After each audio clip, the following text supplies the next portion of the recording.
अध्याय 71 विशेष मेलजोल कार्यक्रम। उनकी बातें सुनकर वहां उपस्थित छात्रों की आंखें चौड़ी हो गईं। मैंने सोचा था कि इस मुकदमे का कोई मतलब नहीं है। हाँ, हमें अंक जुटाने के लिए पर्याप्त समय भी नहीं मिला।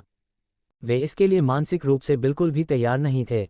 एल्डर लिन ने शोर मचाते छात्रों को देखा और थोड़ा मुस्कुराए। कीटों के हमले के कारण मानदंड बदल गए हैं। लोगों का चयन उनके प्रदर्शन के आधार पर किया जाता है जब कीटों ने हमला किया था। बेशक वे बीज जो कीटों का सामना नहीं करते हैं उन्हें दर्ज किया जाता है। हम आपको एक और परीक्षण के लिए आभासी वास्तविकता में भेजेंगे। एल्डर लिन की बातें सुनकर कई विद्यार्थियों के चेहरे पर परिवर्तन दिखाई दिए। लिन लिंग के विपरीत, जिसने सभी छात्रों को कीटों के झुंड से लड़ने के लिए इकट्ठा किया था, अन्य क्षेत्रों में अधिकांश छात्रों ने अपने दम पर लड़ाई लड़ी। छात्र बमुश्किल अपनी रक्षा कर पा रहे थे। वे दूसरों की परवाह कैसे कर सकते थे? क्या कहावत नहीं है, आपको बाघ से तेज दौड़ने की जरूरत नहीं है, आपको बस अपने दोस्त से तेज दौड़ने की जरूरत है। अब की ज्वार में उनके प्रदर्शन को निर्णय मानदंड के रूप में इस्तेमाल किया गया। क्या उन्हें नकारात्मक अंक मिलेंगे? उनकी सभी प्रतिक्रियाएं शिक्षकों और एल्डर लिन द्वारा देखी गईं। सामान्यतः जिन विद्यार्थियों का प्रवेश सुनिश्चित है उन्हें विद्यालय से सर्वोत्तम संसाधन मिल सकते हैं, इसलिए स्वाभाविक रूप से उन्हें सर्वोत्तम प्रतिभाओं का चयन करना होगा। यह उत्कृष्टता सिर्फ प्रतिभा के मामले में ही नहीं थी बल्कि चरित्र, बुद्धिमत्ता आदि के मामले में भी थी। कीटों के इस आक्रमण ने निस्संदेह उन सर्वश्रेष्ठ छात्रों को बाहर कर दिया। कई शिक्षकों ने अपनी नज़रें लिन लिंग की ओर घुमाईं जो शौर्य के साथ खुशी से बातचीत कर रही थी। अगर इस घटना में शौर्य के बराबर कोई था तो वह निस्संदेह वह थी। अपनी ताकत पर भरोसा करते हुए उसने 1000 से ज्यादा छात्रों को कीटों के ज्वार से लड़ने के लिए इकट्ठा किया और बचाव दल के आने तक जिंदा रही। एक भी छात्र गंभीर रूप से घायल नहीं हुआ। ऐसा प्रदर्शन किसी ऐसे व्यक्ति के लिए अत्यंत उपयुक्त था जो केवल एक हाई स्कूल का छात्र था। इससे भी दुर्लभ बात यह थी कि लिन लिंग पहले से ही एक विलक्षण प्रतिभा थी और उसने एक बहुत ही दुर्लभ देवकला भी जागृत की थी। भले ही उसने साधारण प्रदर्शन किया हो, लेकिन यदि वह कीटों से लड़ने में सक्षम थी तो उसकी प्रतिभा उनके निवेश के लायक थी। इस बार 643 बीज छात्रों पर कीटों ने हमला किया। उनमें से 120 को प्रवेश की गारंटी मिली। अब मैं जिन छात्रों को बुलाता हूं वे मंच पर आएं और शिक्षकों द्वारा चुने जाएं। बेशक अगर आपको लगता है कि स्कूल आपके अनुकूल नहीं है तो भी आप हाई स्कूल की परीक्षा दे सकते हैं और जिस स्कूल में जाना चाहते हैं वहां जा सकते हैं। ये सुनकर शौर्य ने मंच की ओर देखा और महसूस किया कि यह दृश्य परिचित था। शौर्य ने उसकी ठोड़ी को छुआ। घबराओ मत, मुझे सोचने दो। कुछ क्षण बाद शौर्य की आंखें चमक उठीं। क्या यह मिलन कार्यक्रम जैसा ही नहीं है? पुरुष मंच पर जाएंगे और महिलाएं उनमें से चुनेंगी। ऐसा कार्यक्रम आज तक चलता रहा है। भयानक। शौर्य एक पुरुष अतिथि के रूप में मंच पर आने ही वाला था। वह बहुत घबराया हुआ महसूस कर रहा था। लिन लिंग ने देखा कि शौर्य का चेहरा अजीब था और उसने उत्सुकता से पूछा, तुम क्या सोच रहे हो? तुम्हारा चेहरा इतना अजीब क्यों है? शौर्य का मुंह हैंग गया। फिर उसने शिक्षकों की तरफ देखा और फिर धीरे से जवाब दिया, क्या आपको नहीं लगता कि यह एक मिलन कार्यक्रम जैसा लग रहा है? लिन लिंग ने यह सुना और एक पल के लिए स्तब्ध रह गई। फिर उसकी क्रिस्टल आंखें उलझन में पड़ गईं और उसका सुंदर चेहरा मुड़ गया। उसने जल्दी से अपना पेट पकड़ लिया जबकि उसके कंधे कांप रहे थे। शौर्य ने लिन लिंग के लयबद्ध झटके को असमंजस से देखा। उसे क्या हुआ? शौर्य ने चिंतित होकर पूछा, क्या आप ठीक हैं? लिन लिंग ने खुद को मजबूर किया और शौर्य को घूरने लगी। हे कमीने, उन्होंने इस गारंटीकृत प्रवेश चयन की तुलना एक मिलनसार टीवी कार्यक्रम से की। वह लगभग हंस पड़ी। उसका चेहरा लाल था। वह अपनी हंसी को रोकने की कोशिश कर रही थी। वह निश्चित रूप से उसे सबके सामने शर्मिंदा करना चाहता था। वह ये याद रखने वाली थी। इस समय एल्डर लिन ने पुरुष अतिथि को नहीं बल्कि छात्रों के नाम पुकारने शुरू कर दिए। नंबर 120 दामोशाना। एक सुंदर दिखने वाला छात्र घबराया हुआ मंच की ओर आया। स्क्रीन पर कीटों के हमले के दौरान दामोशाना का प्रदर्शन दिखाया गया। शौर्य ने स्क्रीन पर देखा और वीडियो देखा। वीडियो में सुंदर छात्र एक अन्य छात्र को गोद में उठाए हुए है जिसका पैर घुटने से कटा हुआ है और जंगल में घूम रहा है। 10 से अधिक लेवल 1 कीट उन दोनों का पीछा कर रहे थे। फिर बचाव दल ने उन्हें बचा लिया। उनकी प्रतिभा को केवल औसत से नीचे ही माना जा सकता है, केवल एक मार्शल योद्धा स्तर 8, लेकिन उन्होंने अपनी क्षमताओं के भीतर अन्य छात्रों की मदद की जिससे उन्हें शिक्षक का पक्ष मिला। अंत में 2 शिक्षकों ने उन्हें प्रवेश का गारंटीशुदा निमंत्रण दिया। वह एक क्षण के लिए झिझका और एक को चुन लिया। इस प्रक्रिया को देखकर शौर्य को लगा कि यह तो मिलने जुलने वाले कार्यक्रमों जैसा है। अरे वाह, 1 मिनट की क्लिप थी। क्या एल्डर लिन ने संदर्भ के रूप में मिलन कार्यक्रमों का उपयोग किया था? एल्डर लिन बूढ़ा हो गया था लेकिन उसका दिल बूढ़ा नहीं था। वह अभी भी डेटिंग कार्यक्रम देखता था। अरे, मुझे ऐसा क्यों लग रहा है कि तुम कुछ असभ्य बात सोच रहे हो? लिनलिंग ने अवाक होकर शौर्य को देखा। शौर्य ने तुरंत गंभीरता से कहा, मैं सोच रहा हूं कि कितने शिक्षक अपना स्टैंड रोशन करेंगे। नहीं, मेरा मतलब है कि कितने शिक्षक मुझे चुनेंगे। लिनलिंग, इस कमीने ने सचमुच इसे मिलजुल कर रहने का कार्यक्रम समझा। गुस्सा कर देने वाला, क्या वह उसकी तरह अधिक परिपक्व और एकाग्र नहीं हो सकता? लिनलिंग अब शौर्य से बात नहीं करना चाहता था और मंच की ओर देखने लगा। उसने सोचा कि जब वह ऊपर जाएगी तो कितनी रोशनियां जल उठेंगी। ये कमीना, उसने उसके मन में यह अजीब धारणा भर दी। लूजी सही थे, ये वास्तव में एक विशेष मिलन कार्यक्रम था। चयन का सीधा प्रसारण भी किया गया। ये वास्तविक मुकदमे से भी अधिक लोकप्रिय था। कीटों की उपस्थिति के कारण परीक्षण में बदलाव करना पड़ा। छात्रों का चयन उनके प्रदर्शन के आधार पर किया गया। केवल उन छात्रों का चयन किया गया जिन्होंने कीटों से बचाव में मदद की और अन्य छात्रों की मदद की। ये राजनीतिक प्रचार था, जो एकजुट थे उन्हें पुरस्कृत किया जाएगा। छोटी छोटी क्लिप में दिखाया गया कि प्रवेश की गारंटी कितनी शानदार है। वे अन्य छात्रों के लिए आदर्श बनेंगे और अपने परिवारों का गौरव बनेंगे। ठीक इसी तरह इस 5 घंटे के मिलन कार्यक्रम का पूरे तेलुन तंत्र में सीधा प्रसारण किया गया। अध्याय 72, केवल बच्चे ही चुनते हैं। अनुवादक, ड्रैगन बोट अनुवाद संपादक, ड्रैगन बोट अनुवाद। समय बीतता गया और गारंटीशुदा छात्र एक एक करके मंच पर आए। इन छात्रों को स्कूलों द्वारा चुना गया था। इसी तरह उन्हें भी अपना पसंदीदा स्कूल चुनने का मौका मिला। तीसरा स्थान, ताओदा। कुछ घंटों के बाद एल्डरलिन ने ताओदा का नाम पुकारा। शौर्य ने एक मोटे लड़के को मंच की ओर दौड़ते देखा। उसके चेहरे पर एक जीवंत मुस्कान दिख रही थी। शौर्य ने अपनी थोड़ी को टटोला। उसे इस छात्र की छाप लग गई। ऐसा लग रहा था जैसे वह वही था जिसने लिनलिंग के साथ मिलकर दूसरों का बचाव किया था। शौर्य ने फिर लिनलिंग की ओर देखा। लिनलिंग ने उसकी आंखों पर ध्यान दिया। सिर हिलाते हुए उसने कहा, ताओदा काफी मजबूत हैं। स्क्रीन पर ताओदा की क्लिप प्रदर्शित होने लगी। छात्र कीटों के समुद्र से घिरे हुए थे। जहां कहीं भी कोई अंतराल होता, ताओदा वहां प्रकट हो जाते। उनका गोल मटोल चेहरा गंभीरता से भरा हुआ था। उन्होंने अपनी तलवार को बड़े बड़े झटकों में लहराया, जिससे उनका रूप काफी वीर जैसा लग रहा था। ताओदा ने भी उसकी क्लिप को प्रशंसा से देखा। मैं सचमुच सुंदर हूं। यह उस पागल शौर्य के प्रदर्शन के बराबर होना चाहिए, है ना? वह स्वयं की बहुत प्रशंसा करता था। उसे कितनी प्रशंसक लड़कियां मिलेंगी। वह इसके बारे में सोचकर बहुत उत्साहित महसूस कर रहा था। स्क्रीन पर सभी ने ताओदा को प्रशंसा भरी नज़रों से खुद को देखते हुए देखा और अपनी हंसी रोक नहीं सके। हा, यह मोटा लड़का कितना प्यारा है। वह खुद को इतनी प्रशंसा भरी नज़रों से क्यों देख रहा है? लेकिन वह बहुत ताकतवर है। हालांकि उसकी तुलना शौर्य से नहीं की जा सकती, फिर भी वह दूसरों से कहीं ज्यादा ताकतवर है। ताओदा को प्रशंसा भरी नज़रों से खुद की ओर देखते देख शिक्षक का मुंह खुला का खुला रह गया। ताओदा, आपकी प्रतिभा काफ़ी अच्छी है, लेकिन मैं आपके चरित्र को लेकर सबसे ज़्यादा खुश हूँ। अगर आप तैयार हैं तो आप हमारे स्कूल एम्परर कैपिटल एकेडमी में आ सकते हैं, हैरी ने एक सौम्य मुस्कान के साथ प्रस्ताव रखा।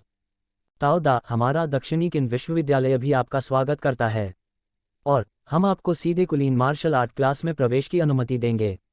संसाधनों के मामले में मेरा मानना है कि यह सम्राट कैपिटल अकादमी से बेहतर होगा, एक सुंदर परिपक्व महिला ने मुस्कुराते हुए कहा। ताओदा, हमारी लैंग यू अकादमी भी आपका स्वागत करती है। यहाँ की परिस्थितियाँ दक्षिणी किन विश्वविद्यालय के बराबर हैं, एक साधारण दिखने वाले मध्यम आयु वर्ग के व्यक्ति ने कहा। हमारा लुओ शुई विश्वविद्यालय भी आपका स्वागत करता है। ... ऐसे विलक्षण प्रतिभा के लिए सम्राट कैपिटल अकादमी बहुत अधिक संसाधन नहीं देती, लेकिन सम्राट कैपिटल अकादमी से निम्न स्तर के स्कूलों के लिए वह लड़का काफ़ी अच्छा छात्र था। ताओदा ने आंखें झपकाईं। उसे उम्मीद नहीं थी कि वह इतना लोकप्रिय हो जाएगा। इतने सारे स्कूल हैं, उसे कौन सा स्कूल चुनना चाहिए? सम्राट कैपिटल अकादमी, एम्परर कैपिटल एकेडमी अच्छी थी, लेकिन वह वहाँ एक साधारण छात्र ही होगा। उसके पास कोई संसाधन लाभ नहीं होगा। अगर वह दूसरी अकादमियों में जाता तो वे एम्परर कैपिटल एकेडमी जितनी अच्छी नहीं होती, लेकिन संसाधनों से अंतर को भरा और सुलझाया जा सकता था। साथ ही वह सीधे तौर पर कुलीन वर्ग का छात्र होता। क्या वहाँ बहुत सारी प्रशंसक लड़कियाँ होंगी? एकमात्र प्रश्न ये था कि इतने सारे स्कूल थे तो उन्हें कौन सा चुनना चाहिए। जब ताओदा ने उलझन भरा भाव दिखाया तो दक्षिणी किन विश्वविद्यालय की उस खूबसूरत शिक्षिका ने अपने होंठ उठाए, मुस्कुराए और कहा, ताओदा, हमारे स्कूल में सभी स्कूलों में सबसे खूबसूरत लड़कियां हैं। ताओदा का शरीर एक पल के लिए अकड़ गया। उसने अपना पेट अंदर खींच लिया और गंभीरता से बोला, शिक्षक, आपका क्या मतलब है? आप मुझे आमंत्रित करने वाले पहले व्यक्ति हैं, गुरु।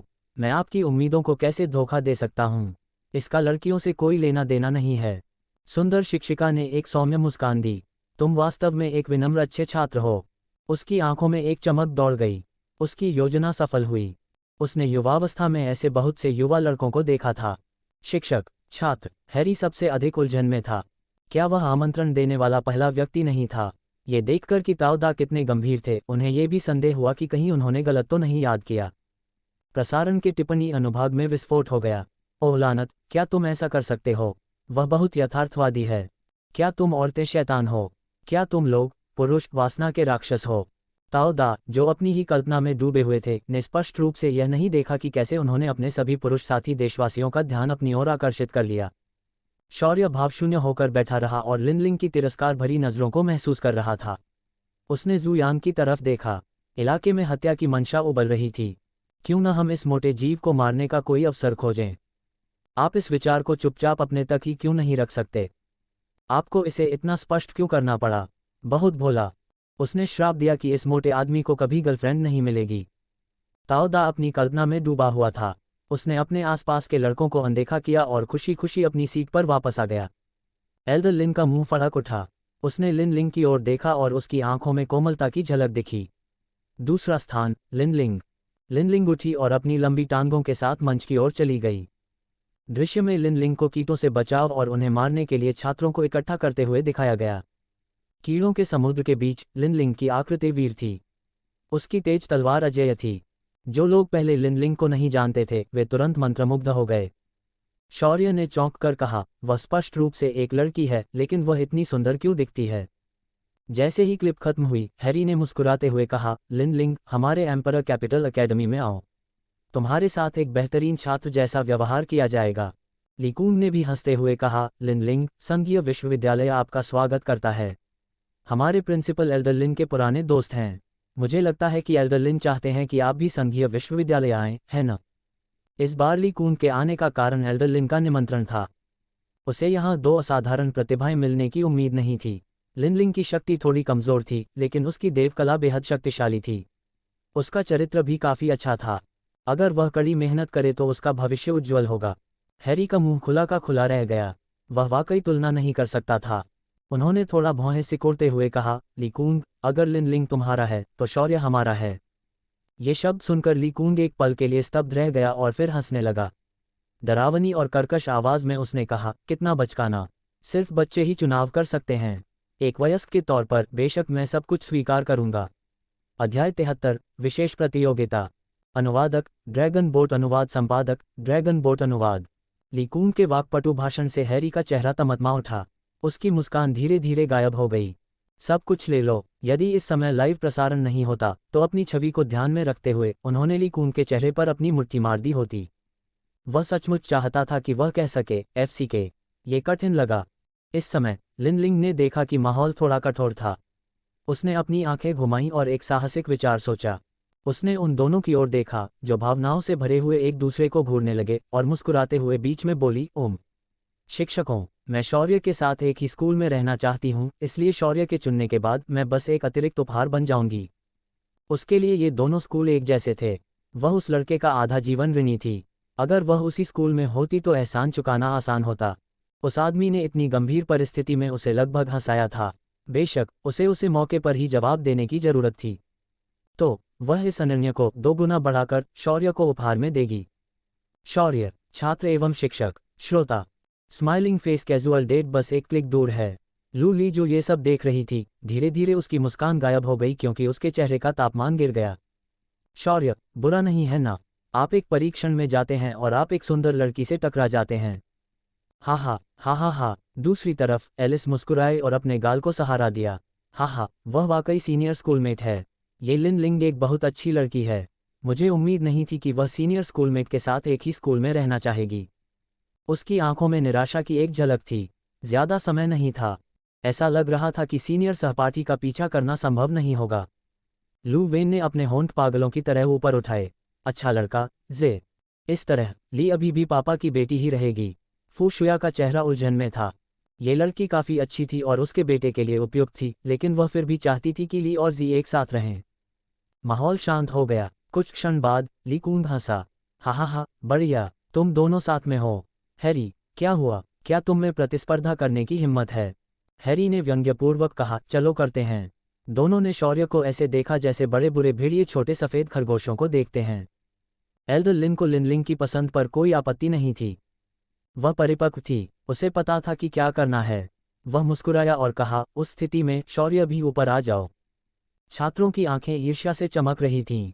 वे उसे शक्ति और रूप में नहीं हरा सकते थे, लेकिन अब लिनलिंग भी शौर्य के समान ही स्कूल चुनना चाहता था। वे क्या कर सकते थे? वे बहुत हताश थे। शौर्य चकित था। अपने आसपास छात्रों की नज़रों को महसूस करते हुए उसका दिल थोड़ा ठंडा महसूस कर रहा था। लिनलिंग एक स्कूल का चयन नहीं करना चाहता था और उसे परेशानी दी। अब उसे दोगुना दबाव झेलना होगा। उनकी प्यासी आंखों को देखते हुए शौर्य बेजान होकर मंच की ओर चला गया। शौर्य लिनलिंग के बगल में खड़ा था। शौर्य ने देखा कि लिनलिंग अपनी आंखों में शरारत के साथ मुस्कुरा रही थी। उसका मुंह हैंग गया। ठीक है, अब तुम ज्यादा गुस्ताख हो गए हो। मैं हार गया। वह ये याद रखेगा। उसे कोई अवसर मत मिलने दो। माहौल तनावपूर्ण हो गया। हैरी और ली कूंग ने एक दूसरे की तरफ देखा। उनके दिमाग में युद्ध के दृश्य भरे हुए थे। उनकी आंखों के बीच एक ब्रह्मांड का जन्म हुआ। आकाशगंगाएं गायब हो गईं, यहाँ तक कि दाव भी नष्ट हो गया। ये देखकर शौर्य ने खुशी से एक प्राचीन विश्व युद्ध की कल्पना की। लिनलिंग एकदम अवाक रह गया। यह आदमी फिर किस अजीब बात के बारे में सोच रहा था। कुछ क्षण बाद हैरी ने कहा, शौर्य, यदि आप हमारे संघीय विश्वविद्यालय में आते हैं तो आप सीधे अभिजात वर्ग में चले जाएंगे और हर महीने 2 तीसरे स्तर की खेती वाले सीरम प्राप्त करेंगे। ली कूंग ने तुरंत कहा, मैं तीसरे स्तर की साधना सीरम जोड़ूंगा। हैरी ने भौहें सिकोड़ते हुए कहा, मैं 1 किलो स्पिरिट गोल्ड जोड़ूंगा। इस तरह शौर्य स्कूल में अपना खुद का स्पिरिट पावर कवच बना सकता है। शौर्य थोड़ा स्तब्ध था। आत्मा सोना, आत्मा संचालित कवच। यह क्या था? हालांकि उन्होंने बहुत शांति से काम लिया, जैसे कि वे बहुत ज्ञानी हों।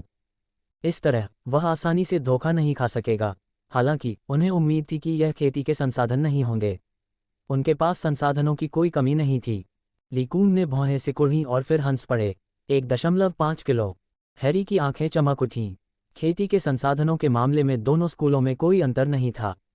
वहाँ एक विशेष प्रतियोगिता की आवश्यकता थी। वह सुंदर लड़कियों के कारण दक्षिणी किन अकादमी से हार गया।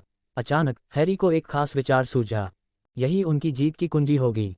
सुंदर लड़कियां। अगर मैं बस उसे बाहर ले आऊं तो ये जीत तय हो जाएगी। ये सोचते हुए हैरी ने आत्मविश्वास भरी मुस्कान दिखाते हुए ली कूंग की ओर देखा। ली कूंग हैरी के चेहरे को देखकर थोड़ा उलझन में था, लेकिन जल्द ही ली कूंग को सब पता चल गया। हैरी मुस्कुराया और कहा, शौर्य, हमारे उत्कृष्ट मार्शल आर्ट क्लास में आने का एक विशेष लाभ है। शौर्य की आंखें चमक उठीं और उसने पूछा, यह क्या है? क्या ये कोई विशेष साधना पद्धति थी? विशेष स्पिरिट भोजन? शौर्य की दिलचस्पी भरी नज़र देखकर हैरी और भी मुस्कुराया। शौर्य, मुझे लगता है कि तुमने सिटी चार्मिंग यंग ड्यूक नाम का शीर्षक सुना होगा, है न? ये कहते ही ली कूंग का चेहरा तुरंत बदल गया। बहुत अच्छा नहीं है। साधारण छोटे लड़के वास्तव में इसे संभाल नहीं सकते। शौर्य ने ये सुना और चकित हो गया। फिर उसने भौहें सिकोड़ी और सोचा, मुझे लगता है कि मुझे इसका कुछ आभास हो गया है। सब लोग उन्होंने शौर्य को अजीब नज़र से देखा। शौर्य खुद को रोक नहीं सका और पूछा, क्या हुआ? उनका पिछला जीवन एक साधना पागल था जो सिर्फ साधना ही जानता था। वह सिर्फ 1 महीने के लिए यहाँ आया था। वह हर दिन परीक्षण की तैयारी कर रहा था।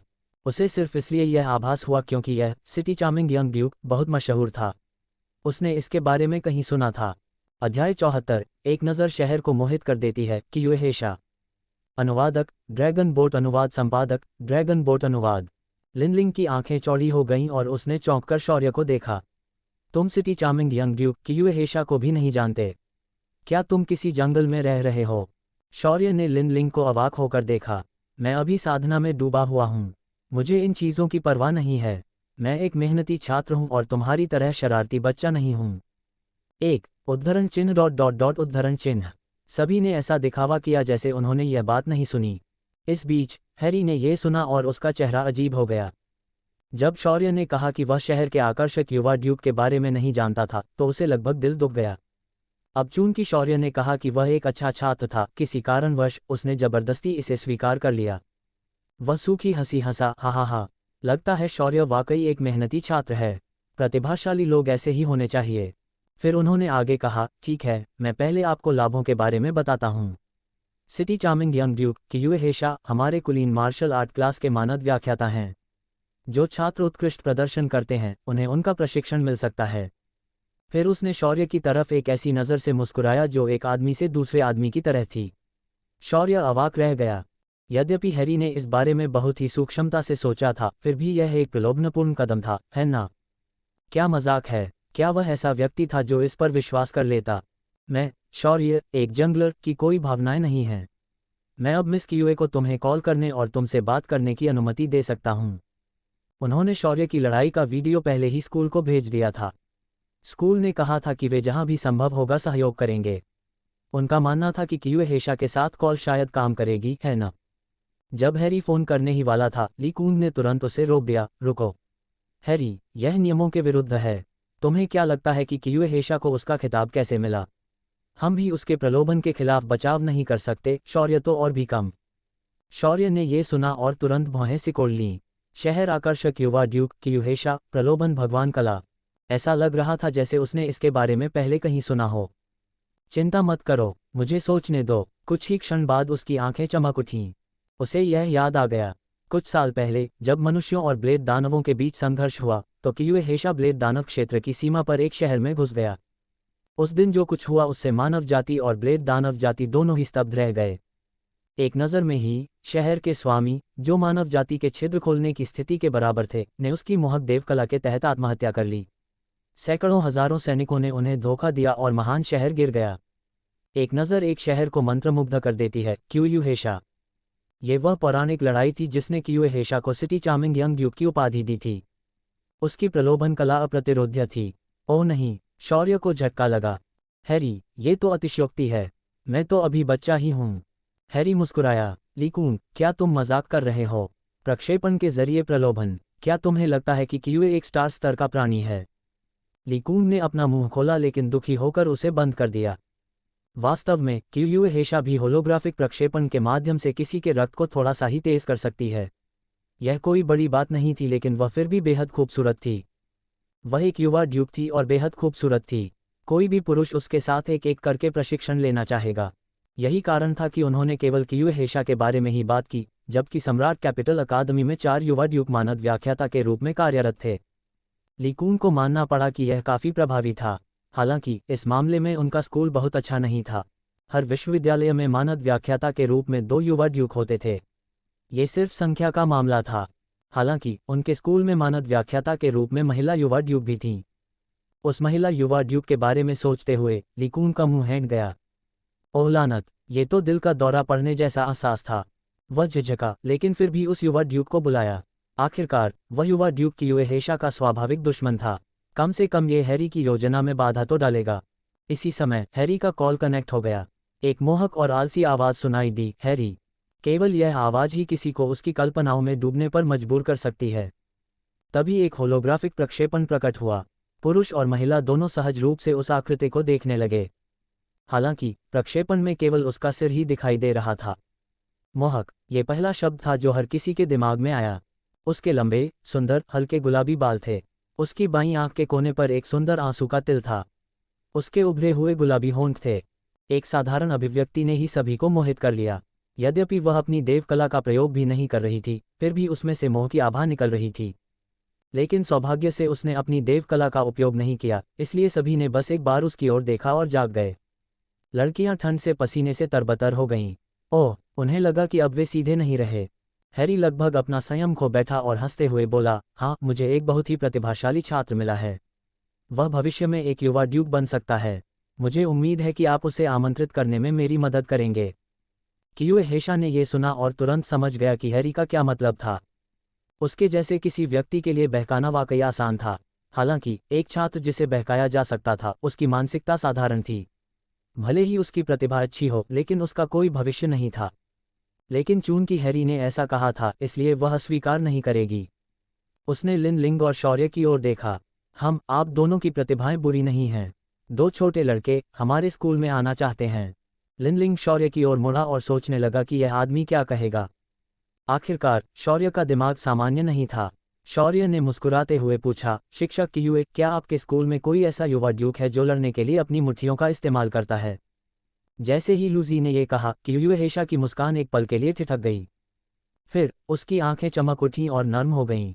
मुक्केबाजी की कला के मामले में कोई भी युवा ड्यूक तुम्हें सिखा सकता है। सभी युवा ड्यूक मुट्ठी कला में अनुभवी थे, लेकिन यह उनका विशेषज्ञता का क्षेत्र नहीं था। सबसे अनुभवी कियुए हेशा की आंखें उस व्यक्ति के बारे में सोचते हुए सिकुड़ गईं। वह किसी भी छात्र को अपने अधीन नहीं करना चाहती थी। अध्याय 75। शुरुआत का अंदाजा तो लगा लिया पर पूरा नहीं। अनुवादक ड्रैगन बोट अनुवाद संपादक ड्रैगन बोट अनुवाद। ये सुनकर ली कून के होंठ पागलों की तरह ऊपर उठ गए। उन्होंने कहा, शौर्य, अगर यह युवा ड्यूक है जो मुट्ठी कला में सबसे मजबूत है, तो यह निश्चित रूप से हमारे संघीय विश्वविद्यालय से है। मैं उसे अभी कॉल कर रहा हूँ, 1 मिनट रुको। जब कियुए हेशा ने यह सुना तो उसकी आंखें सिकुड़ गईं। वह ली कून की ओर मुड़ी और बोली, फेडरल यूनिवर्सिटी, क्या आप उस metal fist female T rex से संपर्क कर रहे हैं? ली कून का शरीर जम गया और उसकी मुस्कान भी। यह एक सामान्य सी झलक थी, लेकिन फिर भी ये बहुत ही आकर्षक थी। वह कियुए हेशा और उस युवा ड्यूक के बीच के रिश्ते के बारे में जानता था। ये कहना कि वह उसके सामने उस युवा ड्यूक से संपर्क कर रहा था, मौत की सीमाओं का परीक्षण करने जैसा था। शौर्य ने जमे हुए ली कून को देखा और महसूस किया कि चीजें बहुत अच्छी नहीं लग रही थीं। वह सिर्फ एक स्कूल चुनना चाहता था।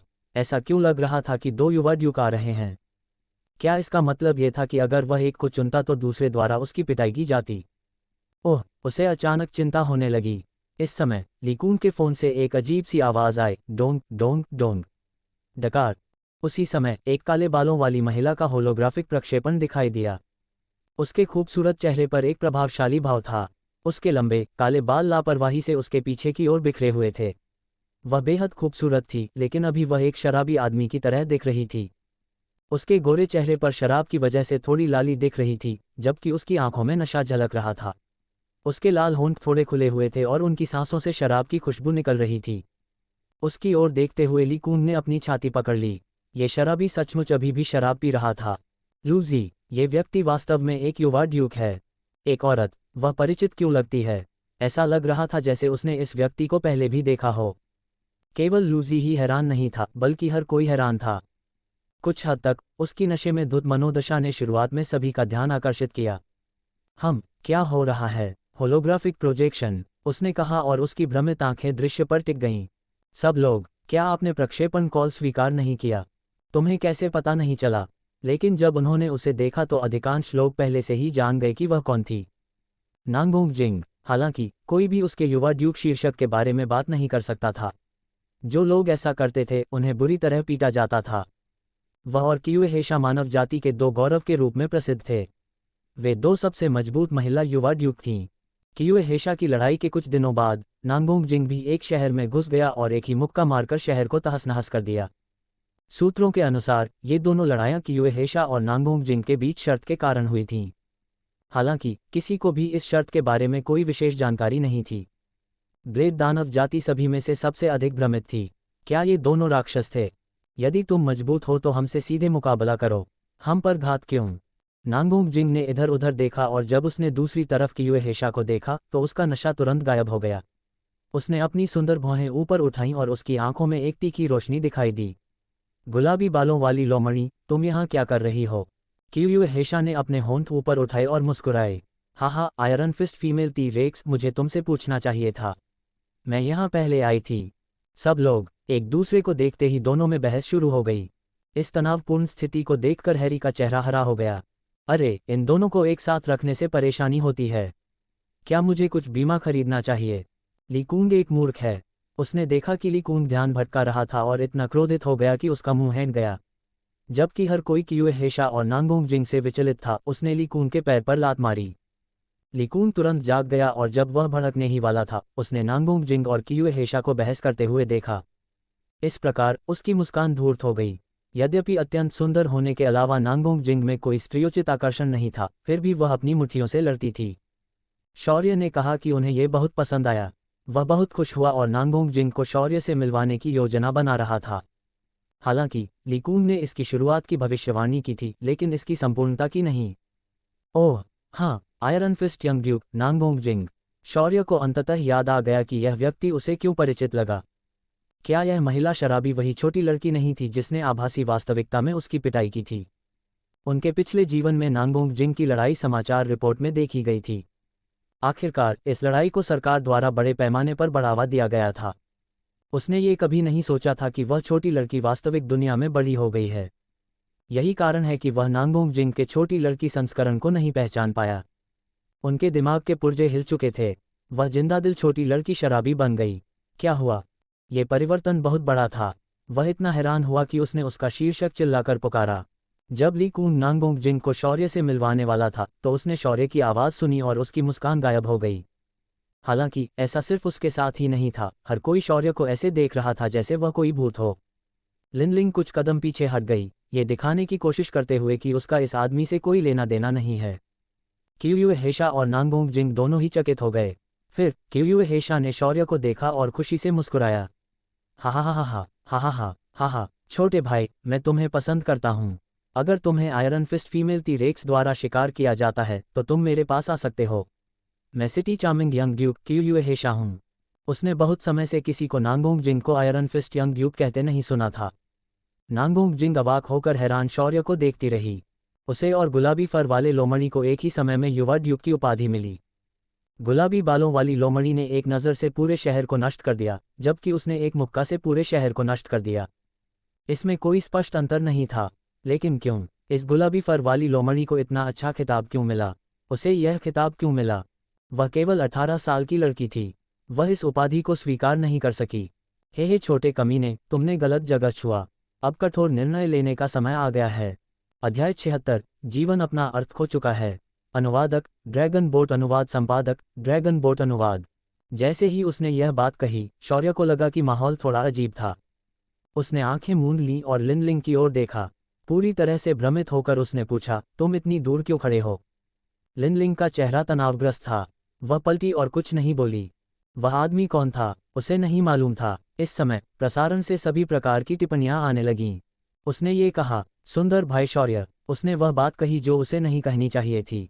जिस व्यक्ति ने पिछली बार यह कहा था, उसके पैर लड़खड़ा रहे हैं और उसे उल्टी आ रही है और जब वह लोहा देखता है। नांगोंग यंग ड्यूक, ऐसा कहा जाता है कि उसे अमानवीय तरीके से प्रताड़ित किया गया था। एक प्रार्थना और एक, मुझे लगता है कि सुंदर भाई छुपा सकता है। वह मोक्ष से परे है। बस मौत का इंतजार करो। वह नांगोंग यंग ड्यूक है। लूली की कक्षा में लूली ने अपने हाथ से अपना चेहरा ढक लिया। शौर्य की मृत्यु की खोज करने की क्षमताओं के बारे में उसका ज्ञान नवीनीकृत हो गया। एलिस ने अपना मुंह ढक लिया और खुशी से हंस पड़ी। फिर उसने अपना फ़ोन निकाला और सिस्टर जिंग को मैसेज करने की योजना बना रही थी कि जब वह शौर्य को पीटेगी तो उसके साथ नरमी से पेश आए। शौर्य ने चारों ओर शांत छात्रों और शिक्षकों को देखा जो उस पर दया की दृष्टि से देख रहे थे। उसकी आंखों में भ्रम की चमक थी। किसी कारणवश उसे ऐसा महसूस हुआ कि वह मुसीबत में है। क्या उसने कुछ किया? वह कुछ भी नहीं जानता था। क्या कोई उसे स्थिति समझा सकता है? इस समय नांगोंग जिंग की धीमी आवाज़ सुनाई दी, तुम्हारा नाम क्या है छात्र? तुम मुझे देखकर बहुत हैरान लग रहे हो। शौर्य ने ये सुना और नांगोंग जिंग की ओर मुड़ा। उसके चेहरे पर भावहीनता देखकर वह केवल सिर हिलाकर और विनम्रतापूर्वक उत्तर दे सका, हाँ बिग बॉस। वर्चुअल रियलिटी में युवा आपने मुझे पीटा था। आप छोटी उम्र से ही बहुत मजबूत थे बॉस। हालांकि वह नहीं जानता था कि वह किस वर्जना पर चल रहा है, फिर भी सबसे पहले तारीफ करना सबसे अच्छा था। नांगोंग जिंग ने उसकी बातें सुनी और एक पल के लिए स्तब्ध रह गई। आभासी वास्तविकता। तभी उसे याद आया कि जब वह छोटी थी तो कंप्यूटर ने उसके अंदर का एक क्लोन बना लिया था। ये सुनकर कि लूजी ने युवा नांगोंग जिंग से लड़ाई की, यहाँ तक कि क्यूए हेशा ने भी उसकी ओर देखा। जो लोग आभासी वास्तविकता में विलक्षण प्रतिभाओं के क्लोन से लड़ सकते थे, वे आमतौर पर काफ़ी प्रतिभाशाली होते थे। ऐसा लग रहा था कि इस बच्चे में कुछ प्रतिभा है। दोनों की दिलचस्पी देखकर ली कूंग और हैरी ने एक दूसरे की ओर देखा। अब समय आ गया था। अब समय आ गया है कि उनका ध्यान दूसरी ओर लगाया जाए। शायद वे शौर्य को छिपने में मदद कर सकें। ली कूंग ने कहा, शिक्षक नांगोंग, शिक्षक क्यूए, शौर्य की युद्ध क्लिप पर एक नज़र डालें। फिर शौर्य के युद्ध के दृश्य स्क्रीन पर दिखाई दिए, बंजर पृथ्वी बंदर से लेकर पीले पत्थर के क्रिस्टल जानवरों तक और फिर कीटों तक। नांगोंग जिंग और क्यूए हेशा ने काफ़ी दिलचस्पी से देखा। शौर्य को खुशी खुशी आत्मा की जड़ी बूटियां और जानवरों का मांस इकट्ठा करते देखकर उनके मुंह में ऐंठन आ गई। उन्हें लगा कि यह मज़ेदार है, लेकिन ये विलक्षण प्रतिभाएं सामान्य लोगों से भिन्न थीं और यहाँ तक कि वे स्वयं भी भिन्न थे। जो लोग नियमों का पालन करते हैं वे असाधारण नहीं होंगे। फिर शौर्य के क्रिस्टल शरीर को देखकर उनकी आंखें सिकुड़ गईं। मार्शल बॉडी भगवान कला। शौर्य को हवा के तत्व देवता की कला का उपयोग करके उड़ते हुए और दो बूढ़ मार्शल अवस्थाओं को लाते हुए देखकर उनकी आंखें चमक उठीं। उसे हवा के तत्व देवता की कला में काफ़ी अच्छी महारत हासिल थी। फिर जब वह तीसरे स्तर के उड़ने वाले कीटों से लड़ते हुए प्रकाश को कम कर रहा था तो कियुए हेशा ने नांगोंग जिंग की ओर अजीब नज़र से देखा। बड़ा महारत, ताकत, भगवान कला, क्रिस्टल शरीर, शक्ति, देव कला, वायु तत्व और भयानक युद्धवृत्ति। ये बच्चा बहुत प्रतिभाशाली था। जब उन्होंने कुछ 100 पवन ब्लेडों को कीटों को मारते हुए देखा तो उनकी आंखें चमक उठीं। वे अंदर से चिल्लाए और थोड़े खुश हुए। शायद अब से एक और युवा ड्यूक होगा। उनके लिए यह अच्छी बात थी। मानव जाति में विलक्षण प्रतिभाएं बहुत कम थीं। उच्च स्तरीय सभ्यताओं का सामना करने पर उन पर बहुत दबाव था। विभिन्न जातियां स्वाभाविक रूप से अनुचित थीं। आपने अपनी पूरी जिंदगी जिस अंतिम लक्ष्य के लिए काम किया वह शायद दूसरों के लिए शुरुआती बिंदु हो या उससे भी कम हो। वास्तविकता इतनी कठोर थी। जितने अधिक प्रतिभाशाली लोग थे उन पर उतना ही कम दबाव था।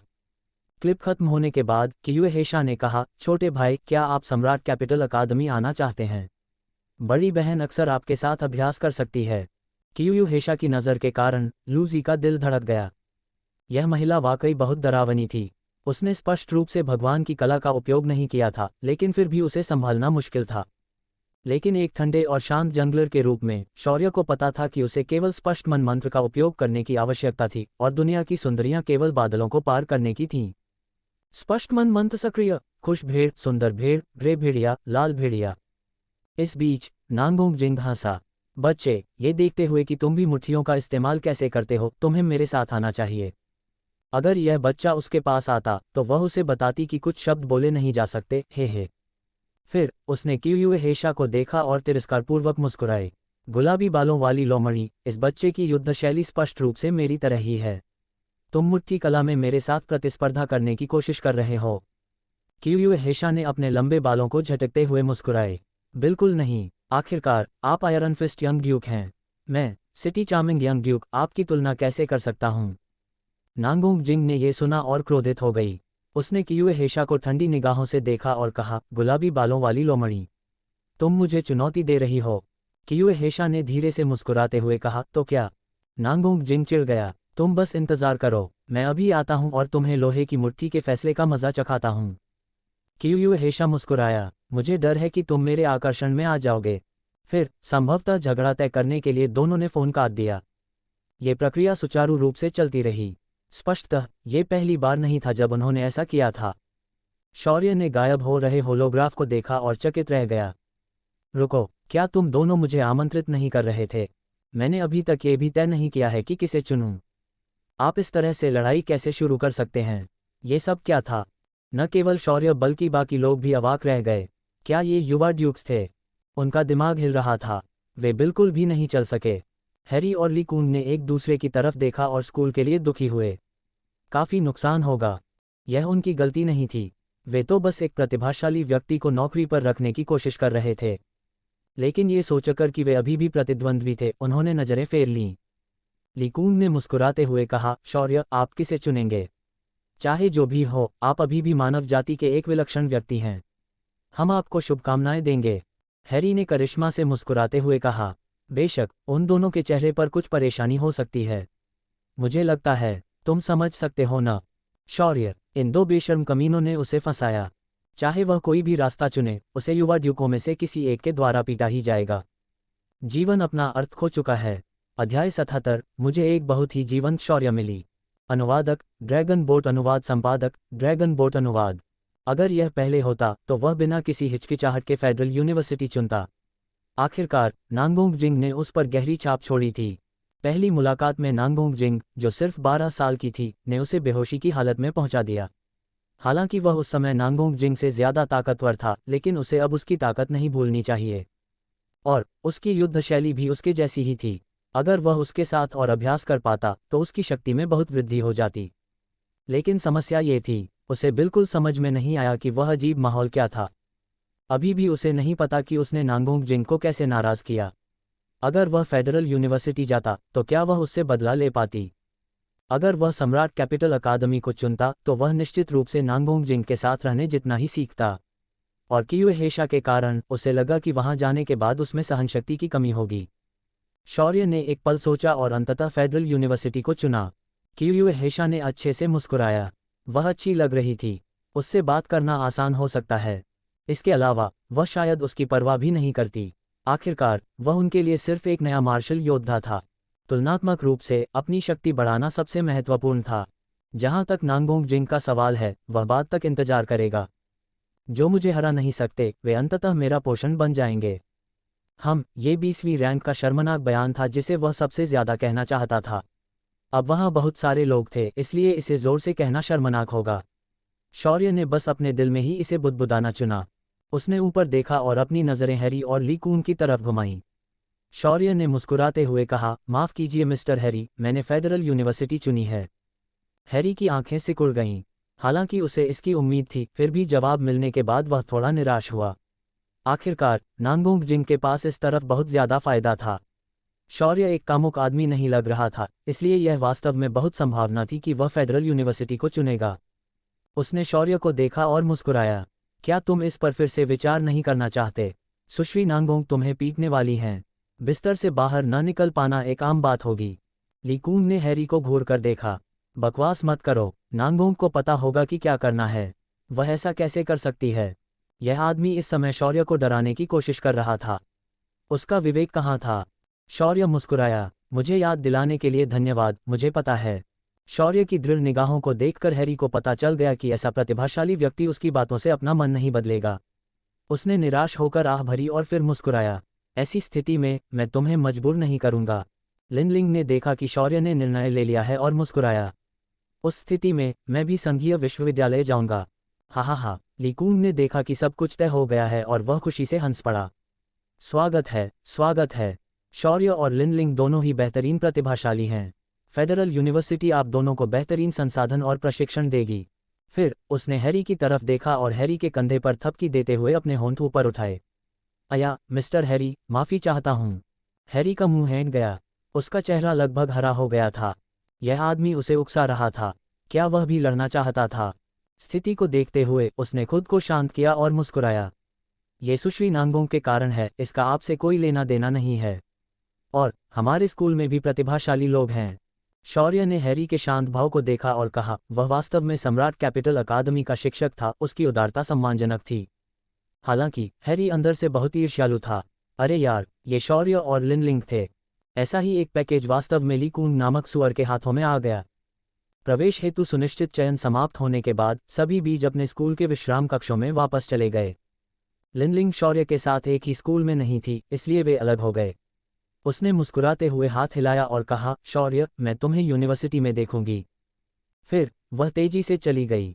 विश्राम कक्ष में वापस आकर देखा कि सभी लोग पहले से ही प्रतीक्षा कर रहे थे। जब तीनों वापस आए तो शौर्य को फिर से सभी ने उठा लिया। ये संघीय विश्वविद्यालय था, अब तो उनका स्कूल प्रसिद्ध हो जाएगा। इससे उन्हें और भी अधिक साधना संसाधन प्राप्त होंगे।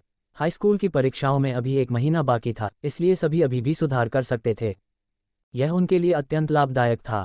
ये सब शौर्य के कारण था। शौर्य ने बिना कुछ कहे सभी को खेलने दिया। जब तक वे उसके पवित्र शरीर को नहीं छूते तब तक वह ठीक था। कुछ घंटों बाद तेलुनवन ग्रह लांजियांग के बाहर अंतरिक्ष में वापस आ गया। छात्र छोटे छोटे उड़ने वाले जहाज़ों पर सवार होकर अपने अपने शहरों को वापस चले गए। चांगयांग सिटी अंतरिक्ष स्टेशन में उड़ता हुआ जहाज धीरे धीरे उतरा और शटल का दरवाजा खुल गया। उनके हाई स्कूल के छात्र बाहर निकलते समय मुस्कुरा रहे थे। जैसे ही उन्होंने जमीन पर कदम रखा, सभी को आराम महसूस हुआ। दरअसल मनुष्य जमीन पर कदम रखते हुए अधिक सुरक्षित महसूस करते थे। मैं वापस आ गया, कुछ छात्र चिल्लाने लगे। ये ग्रेजुएशन ट्रायल वाकई थोड़ा खतरनाक था। सुरक्षित वापस आना काफी अच्छा था। शौर्य बाहर चला गया जैसे ही उसके चेहरे पर हल्की धूप पड़ रही थी। उसने आराम से अपनी आंखें बंद कर लीं और अपनी पीठ को फैला लिया। वह लगभग 4 दिन के लिए चला गया था। वह सोच रहा था कि क्या उसके माता पिता उसके लिए बहुत चिंतित होंगे। क्या लू ली ने उसका प्रदर्शन देखा? उस आदमी को शायद बहुत पछतावा होगा, है ना? हे, वह रिकॉर्डिंग उसकी है। उसे इसे नष्ट करना होगा। ये सोचते हुए शौर्य ने अपने होंठ ऊपर उठाए। तभी उसे कुछ सूझा और उसने अपनी स्टोरेज रिंग के अंदर झांककर एक संतुष्ट मुस्कान दिखाई। यद्यपि कुछ दुर्घटनाएं हुईं और उसे कुछ सामग्री नहीं मिली, फिर भी वह अगली बार फिर जा सकता था, इसलिए यह अच्छा था। वह सचमुच एलिस के हाथ का बना खाना चखना चाहता था। वह साधारण मांस को भी इतना स्वादिष्ट और लजीज बना सकती है। इस बार ये निश्चित रूप से संतोषजनक होगा, है ना? देखो, शौर्य वहां है। हमें एक जिंदादिल शौर्य मिला है। उसे पकड़ो, भागने मत दो। क्या तुम बेवकूफ हो? इतना शोर क्यों मचा रहे हो? हमें चुपचाप उसे घेर लेना चाहिए। शौर्य ने चकित होकर चौक की ओर देखा। तभी उसके मुंह में ऐंठन हुई और उसका चेहरा बदल गया। साक्षात्कार के लिए तरह तरह के उपकरण लेकर आए लोगों का वह अंधेरा इलाका। उनकी हताशा ने शौर्य के दिल को ठंडा कर दिया। ये लोग उसका साक्षात्कार करना चाहते थे। अरे इतने सारे लोग, क्या इसका कोई अंत होगा? वह जल्दी घर जाना चाहता था। अध्याय 78। रुको, यह क्या है? अनुवादक ड्रैगन बोट, अनुवाद संपादक ड्रैगन बोट अनुवाद। पत्रकारों की भीड़ को आते देख शौर्य की आंखें चमक उठीं। उसने जू यांग की तरफ प्यार से मुस्कुराते हुए कहा, जू यांग, ओल्ड ली से कहो कि मैं कल स्कूल वापस जाऊंगा। तभी हवा के प्रवाह के साथ एक हरे रंग की रोशनी चमकी, जिससे वह आकाश में ऊपर उठ गया। भागने का समय है। वह घर जाकर अपने माता पिता का इंतजार करता। शौर्य को आसमान में उड़ता देख जू यांग का चेहरा पीला पड़ गया। उसने अपना मुंह खोला और निराशा से चीखते हुए कहा, ओई, कम से कम मुझे तो अपने साथ ले चलो। ये देखकर यह स्पष्ट था कि शौर्य के भाग जाने के बाद उनका काम खत्म हो गया था। शौर्य को आसमान में गायब होते देख सभी ने ऊपर देखा। उनके चेहरे अविश्वास से भरे हुए थे। इस आदमी ने उनके साथ ऐसा विश्वासघात किया। उसका विवेक कहाँ था? उन्होंने उन हताश पत्रकारों की ओर देखा, जिन्होंने अपना मुख्य लक्ष्य खो देने के बाद अपनी भूखी निगाहें उनकी ओर घुमा ली थीं। शौर्य पूरी गति से उड़ रहा था। अगर कोई पत्रकार उड़ते जहाज से उसका पीछा करता तो बहुत बड़ी मुसीबत खड़ी हो जाती। आधे घंटे तक उड़ने के बाद शौर्य ने चारों ओर देखा और पाया कि कोई भी उसका पीछा नहीं कर रहा है। हे, मैं वाकई बहुत होशियार हूँ। मैंने अपने दोस्तों को दिखाने का मौका छोड़ दिया। अब जो कुछ उसने किया उसके लिए वे सचमुच आभारी होंगे, है न? शौर्य को ये सोचकर बहुत खुशी हुई कि उसने कितना अच्छा काम किया। फिर उसने अपना फ़ोन निकाला और नेविगेशन खोला। आखिरकार यह उसका पहला मौका था। उसे रास्ता नहीं पता था। दिशा का चयन करने के बाद शौर्य घर की ओर उड़ चला। घर जाने का समय हो गया है। 1 घंटे या उससे ज़्यादा समय बाद शौर्य चुपके से अपने यार्ड में घुस आया। उसने उस परिचित ट्रेनिंग ग्राउंड को देखा जहां वह हर सुबह लूली के साथ जाता था और मुस्कुराया। बाहर जाने के बाद उसे पता चला कि घर ही सबसे अच्छा है। मैं, शौर्य, एक घर पर रहने वाला आदमी हूँ। शौर्य ने अपनी चाबियां निकाली और हवेली का दरवाज़ा खोला। वह अपने माता पिता और लूली को आश्चर्यचकित करने की योजना बना रहा था। जैसे ही वह मुड़ा, उसने देखा कि लूली लिविंग रूम में खड़ा था और धीरे से बोल रहा था, आपका स्वागत है, भाई। शौर्य का शरीर अकड़ गया। उसने आश्चर्य से लूली को देखा और पूछा, ली, तुम आज स्कूल क्यों नहीं गए? लूली ने अपने लंबे बालों को झटकते हुए धीरे से मुस्कुराए। क्योंकि ली को अंदाजा था कि भाई जल्दी वापस आ जाएगा, इसलिए मैंने छुट्टी के लिए आवेदन कर दिया और तुम्हारा इंतजार करने के लिए घर पर ही रुक गई। शौर्य का मुंह हैंग गया। अरे, क्या यह आदमी सब कुछ जानता था? उसे तुरंत ही सुरक्षा का एहसास नहीं हुआ। जब शौर्य की आंखें चमक रही थीं, लूली स्वाभाविक रूप से शौर्य के पास चली आई। फिर उसने धीरे से अपना सिर उसकी छाती पर रख दिया और उसके कपड़ों को कसकर पकड़ लिया। शौर्य, रुको, यह क्या है? लूली की हल्की सुगंध उसकी नाक में चली गई, जिससे उसका शरीर तनावग्रस्त और अकड़ गया। ये लूली था, वह मुस्कुराती हुई लेकिन काली हृदय वाली लूली। शौर्य को इस पर विश्वास नहीं हुआ, लेकिन जल्द ही शौर्य का चेहरा बदल गया।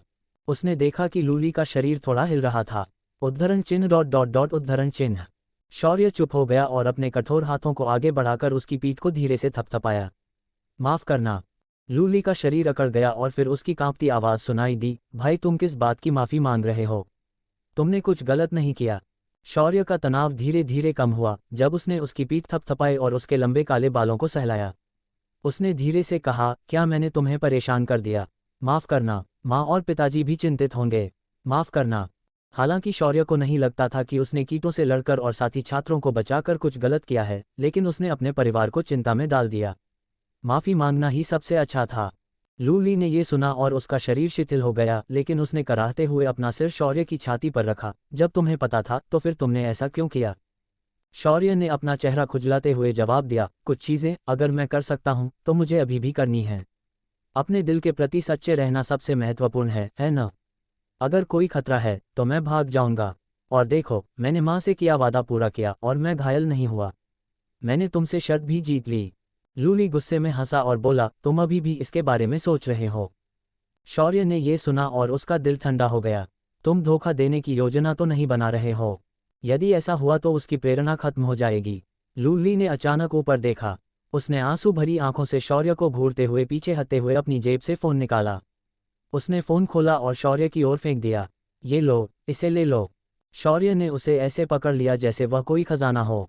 उन्होंने रिकॉर्डिंग ढूंढ ली और उसे एक ही बार में डिलीट कर दिया। ये देखकर शौर्य ने राहत की सांस ली। जब लूजी फ़ोन लूली को वापस दे रहा था तो उसने मुस्कुराकर अपना सिर हिलाया। तुम फ़ोन ले सकते हो, मैंने नया फ़ोन खरीदा है। फिर लूली ने अपना नया फ़ोन निकाला और उसे हिलाया। फिर उसने प्ले बटन दबाया। फिर से वही जानी पहचानी आवाज़ सुनाई दी, प्रश्नवाचक चिन्ह, प्रश्नवाचक चिन्ह, प्रश्नवाचक चिन्ह। शौर्य ने हैरानी से लूली को देखा।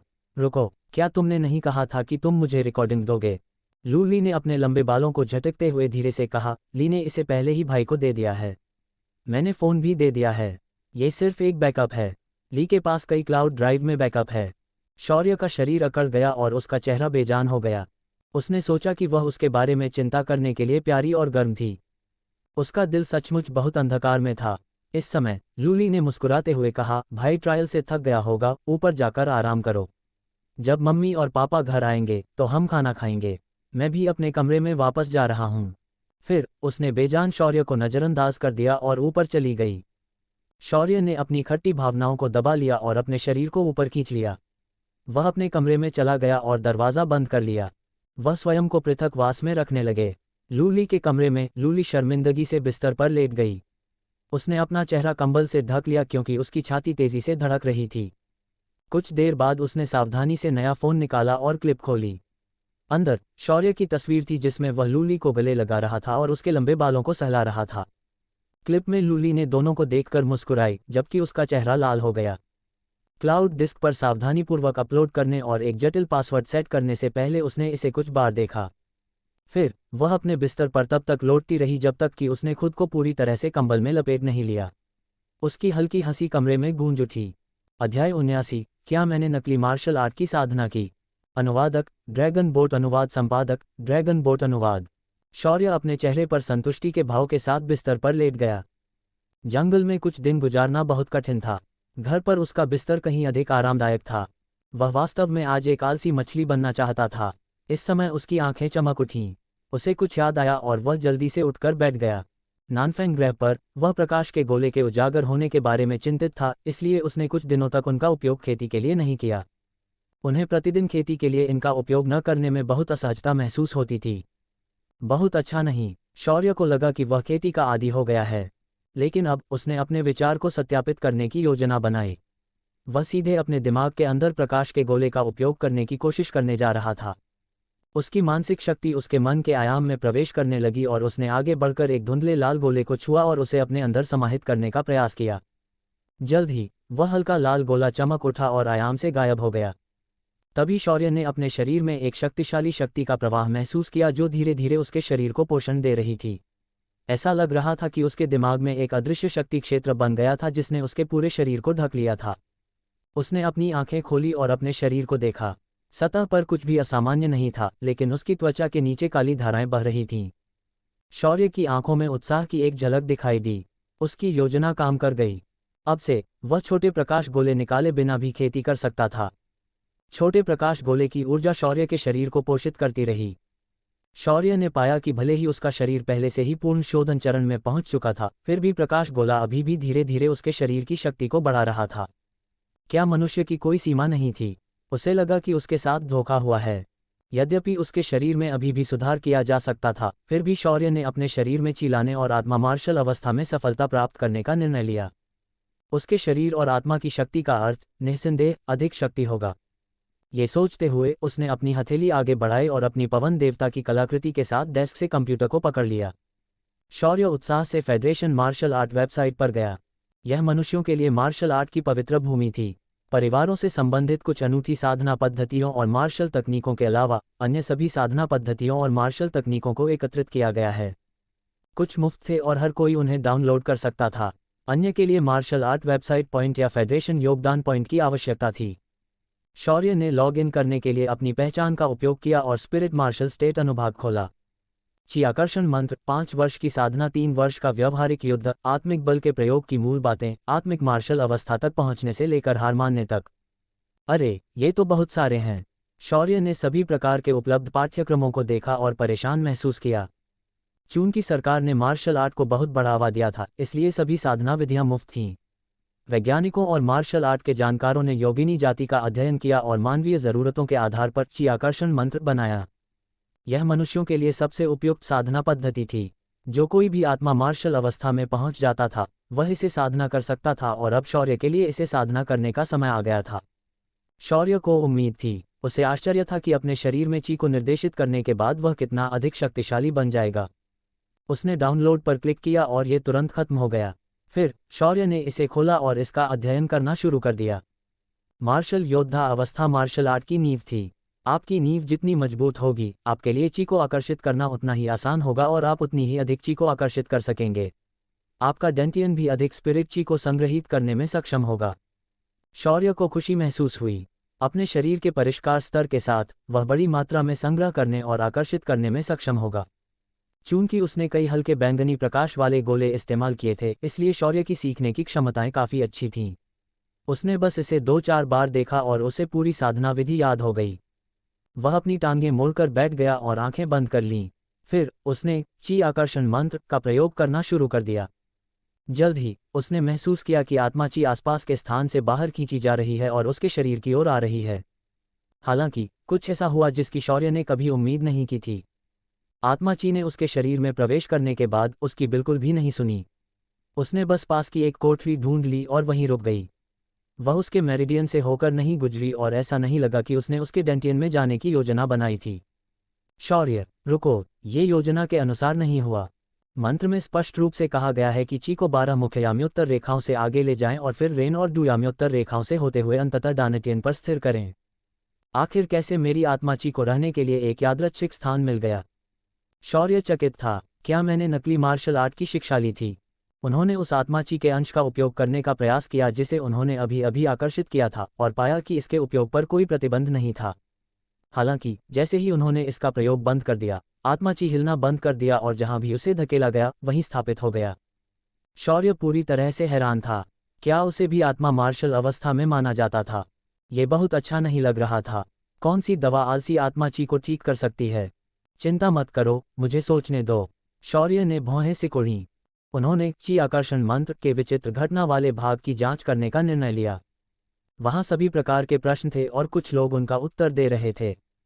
शौर्य ने सभी प्रकार के प्रश्नों पर ध्यानपूर्वक नजर डाली। प्रश्न: एक दिन ध्यान करने के बाद भी मैं अपने शरीर में आत्मिक ची क्यों नहीं खींच पाता? उत्तर: यदि आप ध्यान करते समय कुछ और नहीं कर रहे हैं तो आपको ध्यान छोड़ देना चाहिए। आपके पास साधना की कोई प्रतिभा नहीं है। प्रश्न: जब ची रेन और डू मेरिडियन से आगे जाती है तो चुभने वाला दर्द क्यों होता है? उत्तर: ची मार्ग गलत है, पैरों से हाथों की ओर जाएं। प्रश्न: त्वचा निखारने में इतना दर्द क्यों होता है? मुझे रोना आता है। उत्तर: छोटे बच्चे, तुम गलत जगह पर आए हो और शरीर को परिष्कृत करने से दर्द होता है। उद्धरण चिन्ह ... उद्धरण चिन्ह। इसमें कुछ 100 पन्नों के सवाल और जवाब थे। शौर्य ने स्पिरिट ची और आलस्य जैसे कीवर्ड भी खोजे, लेकिन एक भी मेल नहीं मिला। उसे ऐसा लगा जैसे उसे दिल का दौरा पड़ जाएगा। मेरी आत्मिक शक्ति इतनी अजीब क्यों है? शौर्य ने ची आकर्षण मंत्र के लिए प्रश्न और उत्तर अनुभाग छोड़ दिया। 1 घंटे बाद शौर्य को एक ब्लॉग में नश्वर विकास अवस्था अनुभाग में कुछ परिणाम मिले। यह नश्वरता से परे विकसित होने के बाद आत्मा की ची के उपयोग के बारे में था। ये काफ़ी हद तक इस बारे में था कि कैसे एपर्चर ओपनिंग अवस्था को तोड़ने के बाद मार्शल आर्टिस्ट नश्वर से परे विकसित होने और आत्मा चरण में प्रवेश करने के चरण तक पहुंच जाएगा। आत्मा ची शरीर की हर कोशिका में फैल जाएगी। उस बिंदु के बाद आत्मा ची का उपयोग अब पहले जैसा नहीं रह जाता है। किसी को धीरे धीरे नए नियम का उपयोग करना सीखना होगा। यह एक बहुत ही उपयोगी ब्लॉग है जिसे किसी ऐसे गुरु ने लिखा है जो अभी अभी नश्वर विकास की अवस्था से गृहीय अवस्था में पहुंचा है। आत्मा मार्शल अवस्था के बाद ये गूढ़ मार्शल अवस्था, कोर मार्शल अवस्था, एपर्चर उद्घाटन अवस्था, नश्वर विकास अवस्था और फिर गृहीय अवस्था में चली गई। गृहीय अवस्था और उससे ऊपर के सभी मार्शल आर्टिस्ट को गृहीय मार्शल आर्टिस्ट कहा जाता है। वे केवल अपने शरीर के साथ अंतरिक्ष में जीवित रह सकते हैं।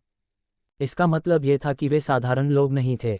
शौर्य: तो क्या केवल मेरी आत्मा ही आलसी नहीं है?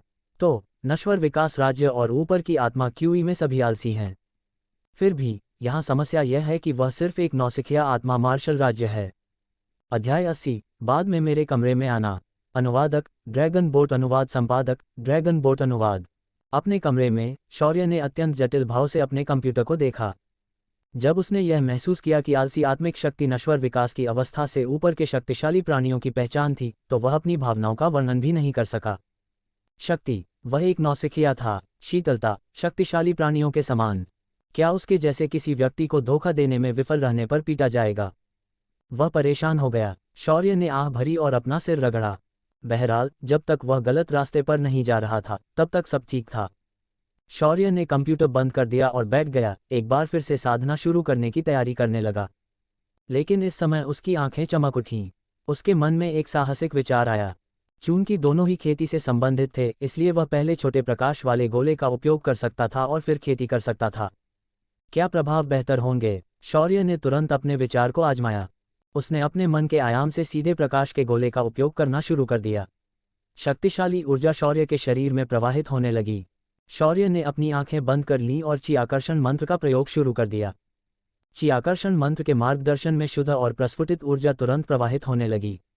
ऊर्जा दो भागों में विभाजित हो गई और एक भाग ने धीरे धीरे शौर्य के शरीर को सभी पहलुओं में सशक्त बनाया, जबकि दूसरे भाग ने अंतरिक्ष से आध्यात्मिक शक्ति खींची और उसे शौर्य के शरीर के अंदर खींच लिया। शौर्य ने महसूस किया कि उसकी कोशिकाएं अधिक से अधिक पोषित हो रही हैं। वे क्रिस्टल जैसे रंग से चमक रही थीं। उसी समय, जब आध्यात्मिक शक्ति शौर्य के शरीर में प्रवेश करती है, तो उसे रहने के लिए यादृच्छिक कोशिकाएं मिल जाती हैं और वह कोशिकाओं में आध्यात्मिक शक्ति तरंगें उत्सर्जित करने लगती है। जल्द ही एक छोटा सा प्रकाश गोला खत्म हो गया। हालांकि शौर्य को इसकी परवाह नहीं थी। वह अपने मानसिक आयाम में गया और 5 छोटे गोले उड़ा दिए। गड़गड़ाहट, शौर्य के शरीर में शक्ति का विस्फोट हुआ और शौर्य का चेहरा थोड़ा लाल हो गया। उसने भौहें सिकुड़ी लेकिन ची आकर्षण मंत्र का प्रयोग जारी रखा। अंतरिक्ष से आत्मा की शक्ति उसके शरीर में प्रवेश करने के साथ ही उसका शरीर और भी मजबूत होता गया। ये गति मार्शल योद्धा अवस्था की तुलना में बहुत तेज थी। ये बहुत बहुत तेज थी। गति में इतनी वृद्धि ने शौर्य को मंत्रमुग्ध कर दिया। धीरे धीरे छोटे प्रकाश गोले एक बार फिर से इस्तेमाल किए गए।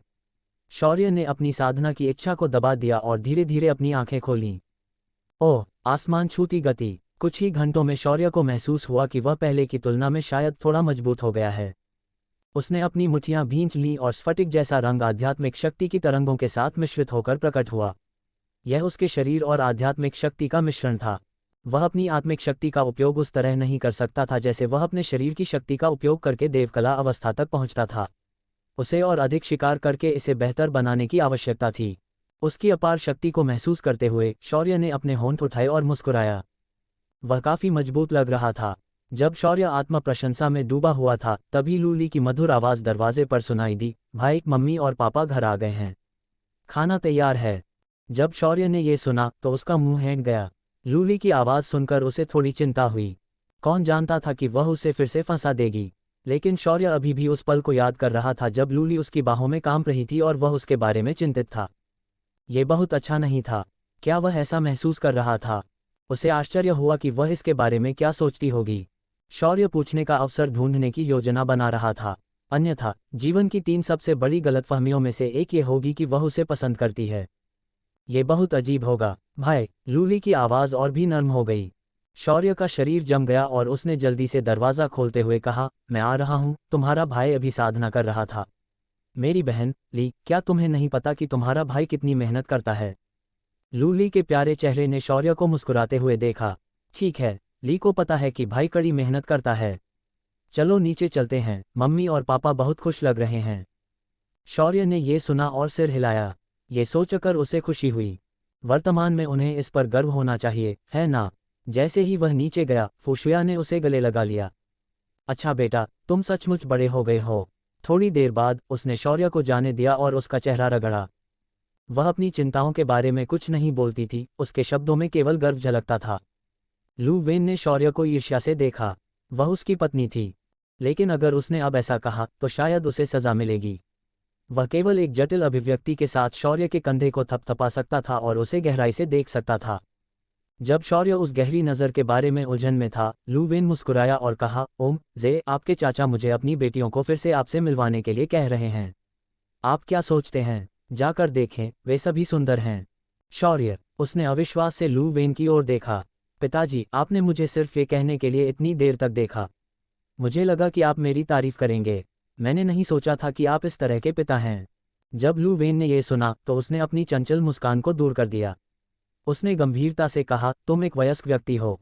तुम्हें एक आदमी की जिम्मेदारियों को याद रखना चाहिए और जो तुम करते हो उसके लिए जिम्मेदार होना चाहिए। मैं और क्या कह सकता हूँ? शौर्य ने सिर हिलाया और फिर मुस्कुराया। मुझे पता है पिताजी। फू शुया ने दोनों को देखकर मुस्कुराया। ठीक है, चलो खाना खाते हैं। जी, तुम निश्चित रूप से बाहर खाना खाने नहीं जाना चाहते। मैंने तुम्हारे पसंदीदा व्यंजन बनाए हैं।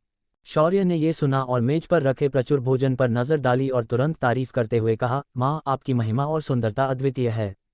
शौर्य की बात खत्म होने से पहले ही लू वेन ने खराब भाव के साथ शौर्य को मेज पर खींच लिया। उसने फू शुया की जीवंत मुस्कान को देखा और अपनी ठोड़ी को छुआ। ऐसा लग रहा था कि उसे कुछ तारीफें सीखने की जरूरत है। लू ली शौर्य के बगल में बैठी और मुस्कुराए। भाई, संघीय विश्वविद्यालय में प्रवेश की गारंटी के लिए बधाई। उसकी आंखों में कुछ दृढ़ता दिख रही थी। अपनी प्रतिभा के साथ उसे शायद संघीय विश्वविद्यालय में प्रवेश की गारंटी नहीं मिल सकती थी, लेकिन वह हाई स्कूल की परीक्षा के माध्यम से प्रवेश पाने में सक्षम हो सकती थी। शौर्य मुस्कुराया। हे, तुम्हारा भाई बहुत प्रतिभाशाली है। अचानक शौर्य को कुछ याद आया और उसने लूली को एक रहस्यमयी मुस्कान दिखाई। बाद में मेरे कमरे में आओ, मैं तुम्हें एक खजाना दिखाऊंगा। ये सुनकर लू वेन का चेहरा तुरंत काला पड़ गया। इस बीच फू शुया ने एक वयस्क की तरह मुस्कुराहट दिखाई और दोनों को खुशी से देखा। लू ली हैरान हो गई और फिर शर्मा गई। उसने धीरे से कहा, क्या तुम अभी नहीं कह सकते? शौर्य ने मुस्कुराते हुए जवाब दिया, यह एक रहस्य है। यह अच्छा था कि उसके माता पिता को अभी यह बात पता न चले। जब वह मजबूत हो जाएगा तो वह देखेगा कि क्या वह उन्हें फिर से खेती करने दे सकता है। उच्च स्तरीय मार्शल कलाकारों की आयु लंबी होती है। उन्हें उम्मीद थी कि उनका परिवार हमेशा एक साथ रहेगा।